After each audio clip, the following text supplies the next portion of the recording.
Hi viewers, எல்லாருக்கும் வணக்கம். இன்னைக்கு நம்ம மகிழ்ச்சி சேனல்ல என்ன பார்க்க போறோம்னா, குழந்தைங்களுக்கு மிகவும் பிடிச்ச பாஸ்தா எப்படி செய்யறதுன்னு தான் பார்க்க போறோம். வாங்க எப்படி பண்ணலாம்னு பார்க்கலாம். இப்போ நம்ம பாஸ்தா செய்யறதுக்கு தேவையான அளவு பாஸ்தா எடுத்துருக்கோம். உங்கள் வீட்டில் எவ்வளோ தேவைப்படுமோ அந்த அளவுக்கு நீங்கள் எடுத்துக்கோங்க. இந்த பாஸ்தா வந்து ஒட்டாமல் வர்றதுக்கு நம்ம கொஞ்சம் எண்ணெய் ஊற்றிக்கலாம். தண்ணியை நல்லா நான் இப்போ அடுப்பில் வச்சு கொதிக்க வச்சுருக்கேன் பாருங்கள். அதில் கொஞ்சம் எண்ணெய் ஊற்றிக்கோங்க. நம்ம வந்து தண்ணியிலே உப்பு போட்டோம்னா தான் பாஸ்தாவில் இறங்கும். அதனால் இப்போவே உப்பு போட்டுடலாம். இப்போ நம்ம அப்படியே பாஸ்தா உள்ளே போட்டுடலாம். போட்டுட்டு மிக்ஸ் பண்ணி விட்டுருங்க. அவ்வளோதான். இந்த பாஸ்தா வந்து ஒரு 7 நிமிஷத்துக்கு நல்லா கொதிச்சு வேகணும். ரொம்ப வேக விட்டா நமக்கு குழஞ்சிரும். அதனால 7 நிமிஷத்துக்கு வந்தால் போதும்.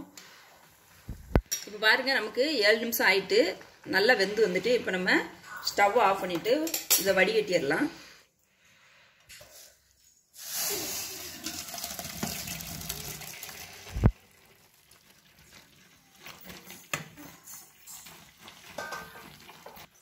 இப்போ நம்ம வடிகட்டி வச்சாச்சு. அடுத்தது நம்ம பாஸ்தா பண்ணுறதுக்கு மசாலா தயார் பண்ணிடலாம்.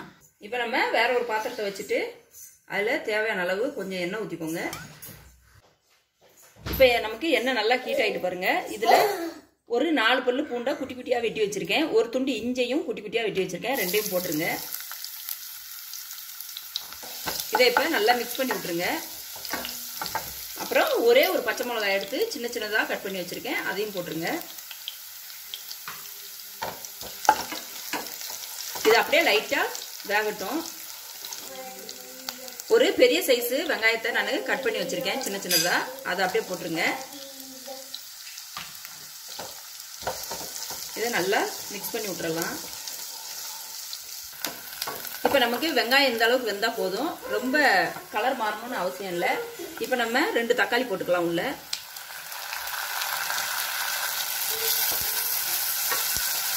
இந்த தக்காளி நல்லா வெந்து வர்றதுக்கு தேவையான அளவு உப்பு போட்டுக்கலாம். ஏற்கனவே பாஸ்தாவில் உப்பு போட்டிருக்கு, அதனால கம்மியாக போட்டாலே போதும். இது இப்போ நல்லா தக்காளி வந்து மசிஞ்சு நல்லா வெந்து வரட்டும். இப்போ பார்த்தீங்கன்னா நல்லா தக்காளி வந்து மசிஞ்சிட்டு பாருங்க நல்லா. இப்போ நம்ம இதில் மசால் பொடி சேர்த்துக்கலாம். 1 ஸ்பூன் மிளகாத்தூள் சேர்த்துக்கோங்க. ஒரு 1/4 ஸ்பூன் மஞ்சத்தூள், ஒரு 1/2 ஸ்பூன் மல்லித்தூள் நல்லா மிக்ஸ் பண்ணி விட்டுருங்க. உங்களுக்கு கரம் மசாலா தூள் வேணும்னா கூட நீங்கள் போட்டுக்கலாம். இப்போ இந்த மசால் பொடியோட பச்சை வாசனை போடுறதுக்கு கொஞ்சமாக தண்ணி ஊற்றி அதை நல்லா மிக்ஸ் பண்ணி விட்டுட்டு அந்த வாசம் போகிற வரைக்கும் ஒரு கொதி வரட்டும். இப்போ பார்த்தீங்கன்னா நல்லா மிக்ஸ் ஆகி கொதிச்சு வந்துட்டு பாருங்க. இந்த நேரத்தில் நம்ம கெச்சப் ஊற்றிக்கலாம். உங்களுக்கு எவ்வளோ கெச்சப் தேவையோ அவ்வளோ ஊற்றிக்கோங்க.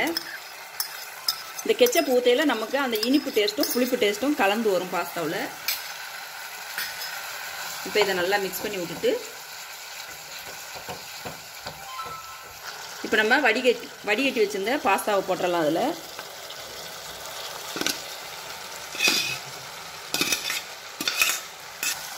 இதை அப்படியே மசாலாவோட சேர்த்து மிக்ஸ் பண்ணி விட்டுருங்க.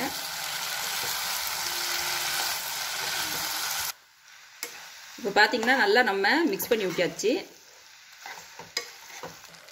இப்போ நம்ம இதில் கொஞ்சம் மேலே சில்லி ஃப்ளேக்ஸ் போட்டுக்கோங்க. சில்லி ஃப்ளேக்ஸ் போட்டு அதுக்கப்புறம் பட்டர் கொஞ்சம் போட்டுக்கோங்க. பட்டர் போட்டோம்னா அதோட வாசனை சூப்பராக இருக்கும்.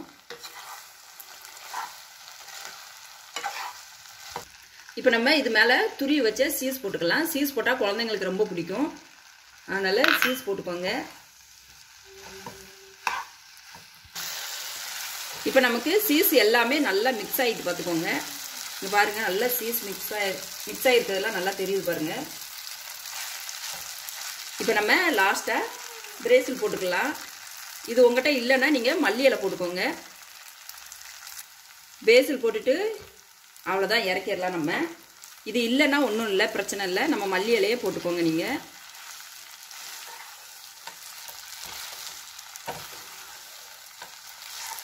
அவ்வளோதான், நமக்கு பாஸ்தா சூப்பராக ரெடி ஆகிட்டு. கண்டிப்பாக நீங்கள் வீட்டில் ட்ரை பண்ணி பாருங்கள். ஹாய் வியூவர்ஸ், இன்றைக்கி நம்ம சேனலில் பாஸ்தா எப்படி பண்ணுறதுன்னு பார்த்தோம். இந்த வீடியோ உங்களுக்கு பிடிச்சிருந்துச்சுன்னா மகிழ்ச்சி சேனலுக்கு லைக் பண்ணுங்கள், ஷேர் பண்ணுங்கள், கமெண்ட் பண்ணுங்கள். அப்படியே பக்கத்தில் இருக்கிற பெல் ஐக்கானை ப்ரெஸ் பண்ணுங்கள். அப்போ தான் நாங்கள் போடுற வீடியோ உங்களை உடனுக்குடன் வந்து சேரும். நன்றி, வணக்கம்.